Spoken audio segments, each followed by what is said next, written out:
کائنات کو عدم سے کون وجود میں لے کے آیا؟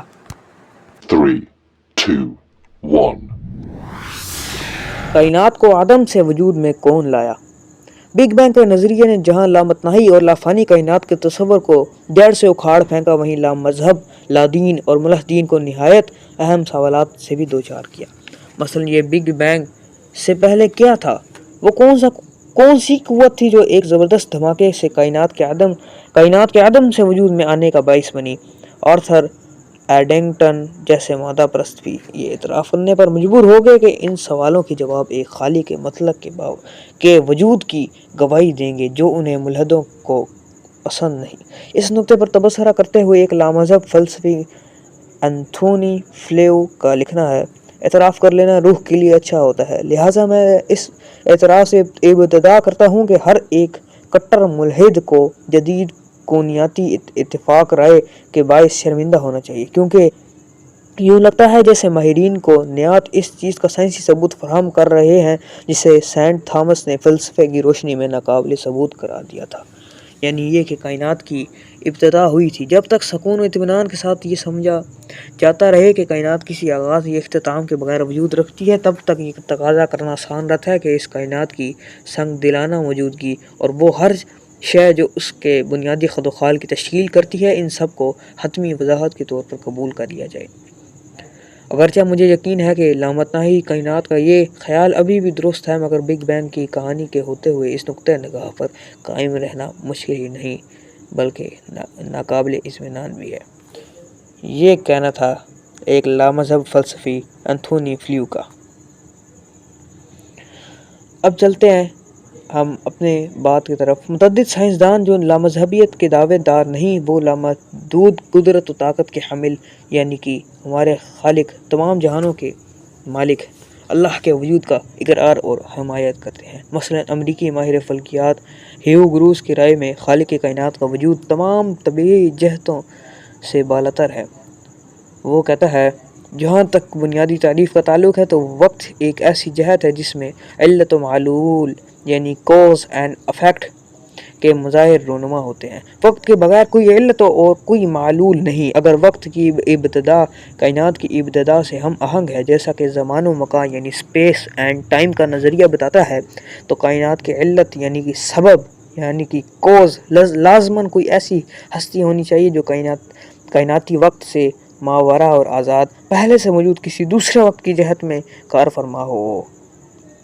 اس سے ہمیں پتہ چلتا ہے کہ خالق مطلق کی ہستی اس مادی کائنات سے ماورا یعنی ٹرانسینڈنٹ ہے، جو کائنات کی جہتی حدود سے بالاتر رہتے ہوئے مصروف کار ہے۔ اس سے ہمیں یہ معلوم ہوتا ہے کہ کائنات بذات خود خدا نہیں ہے، اور یہ کہ خدا کا وجود بھی کائنات میں محصور نہیں ہے۔ یہ کہنا تھا ایک ماہر فلکیات ہیو گروس کا۔ دوستوں، اب اس بارے میں بات کرتے ہیں کہ قرآن اس بارے میں کیا کہتا ہے۔ قرآن مجید میں اللہ تعالیٰ کا ارشاد ہے، جس کا ترجمہ کچھ یوں ہے: وہ تو آسمانوں اور زمین کا خالق ہے، اس کی کوئی اولاد کیسے ہو سکتی ہے جبکہ اس کی کوئی شریک زندگی ہی نہیں۔ اس نے ہر چیز کو تخلیق کیا ہے اور ہر چیز کا علم رکھتا ہے۔ سورہ انعام آیت نمبر 101۔ ایک عقیدت مند مسلمان کی حیثیت سے ہمیں یقیناً فخر محسوس ہو رہا ہوگا کہ قرآن نے آج سے 1400 سال قبل وہ باتیں کہہ دی تھیں جن کی عقلی حقیقت 20ویں صدی میں دریافت ہوئی۔ یہاں اب اسی جگہ پر ایک اور پہلو ہے جس پر غور کرنے کی درخواست کرتے ہیں، گزارش کرتے ہیں۔ ایک دفعہ غور سے سن لیجئے۔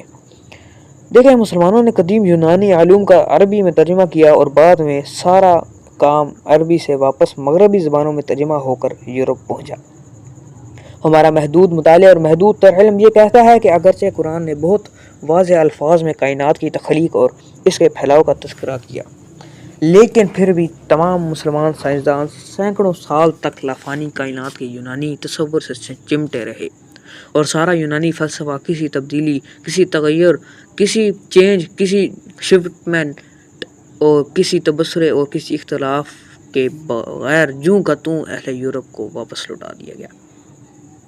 ہمیں اسلامی تاریخ کا ایک مسلمان سائنسدان بھی ایسا نہیں ملا جس نے لافانی کائنات کے یونانی تصور کے خلاف کچھ کہا ہو، اور اور تو اور کسی نے یہ بھی کہنے یا لکھنے کی جرت نہیں کی کہ بظاہر لافانی کائنات کے یونانی تصور کے خلاف کوئی عقلی دلیل موجود نہیں، لیکن کیونکہ قرآن نے کئی مقامات پر آسمان اور زمین کی تخلیق کرنے کا واضح الفاظ میں تذکرہ کیا ہے، لہذا یونانی تصور ہمارے لیے ناقابل قبول ہے۔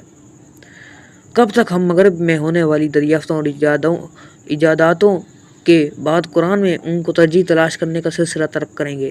کیا یہ مسلمانوں کے فکری زوال کی دلیل نہیں؟ خدا را سوچیے کہ آخر کب تک ہم اس عادت کا شکار رہیں گے؟ کیا یہ بھی مقام عبرت نہیں؟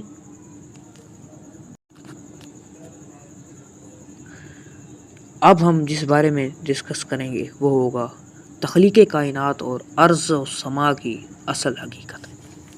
جدید علم میں کائنات مشاہداتی ہو یا نظریاتی واضح طور پر بتاتا ہے کہ ایک وقت تھا جب پوری کائنات دھوئیں کا بادل تھی، یعنی یہ ساخت میں غیر شفاف، انتہائی کثیف اور گرم گیسوں سے عبارت تھی۔ یہ جدید علم کائنات کا ایک مسلمہ اور غیر متنازع اصول ہے۔ اب سائنسدان اس دھوئیں سے وجود میں آنے والے نئے ستاروں کا مشاہدہ کر سکتے ہیں۔ وہ روشن ستارے جو رات کو ہمیں نظر آتے ہیں وہ بھی ابتدا میں پوری کائنات کی طرح اس دھواں مادے میں شامل تھے، جیسا کہ اللہ تعالیٰ نے قرآن مجید میں ارشاد فرمایا، جس کا ترجمہ کچھ یوں ہے: پھر وہ اللہ آسمان کی طرف متوجہ ہوا اور وہ آسمان دھواں تھا۔ سورہ حامیم السجدہ آیت نمبر 11۔ چونکہ زمین اور اوپر کے افلاک، سورج، چاند، ستارے، سیارے، کہکشائیں وغیرہ سب اسی دھوئیں سے بنے ہیں، اس سے ہم یہ نتیجہ اخذ کرتے ہیں کہ زمین اور دیگر اجرام فلکی ایک ہی مربوط مادے کا حصہ تھے۔ پھر اس یکساں مادے پر مشتمل دھوئیں سے ان سب کی تشکیل ہوئی اور وہ ایک دوسرے سے الگ ہو گئے۔ اس حقیقت کو قرآن حکیم نے ان الفاظ میں بیان کیا ہے، جس کا ترجمہ کچھ یوں ہے: کیا کافر لوگوں نے نہیں دیکھا کہ آسمان اور زمین باہم ملے ہوئے تھے، پھر ہم نے انہیں جدا کیا؟ سورۃ الانبیاء آیت نمبر 30۔ ڈاکٹر الفریڈ کرونر دنیا کے مشہور ماہر ارضیات ہیں۔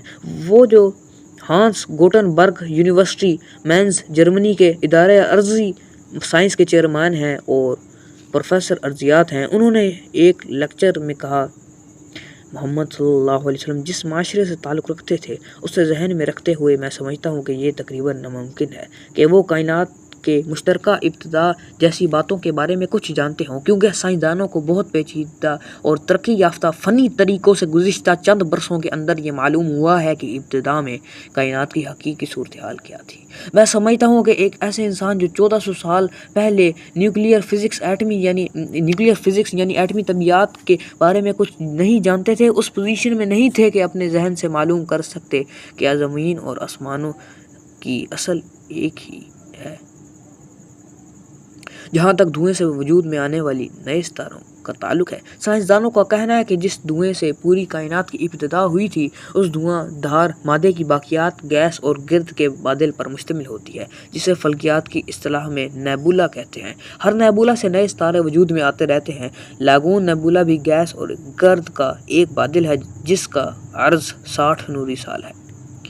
اس کے مادے کے اندر حال ہی میں جو گرم ستارے بنے ہیں ان سے خارج ہونے والی بالائی بنفشی شعاعیں یعنی الٹرا وائلٹ ریڈیشن اسے تاباں کیے رکھتی ہے۔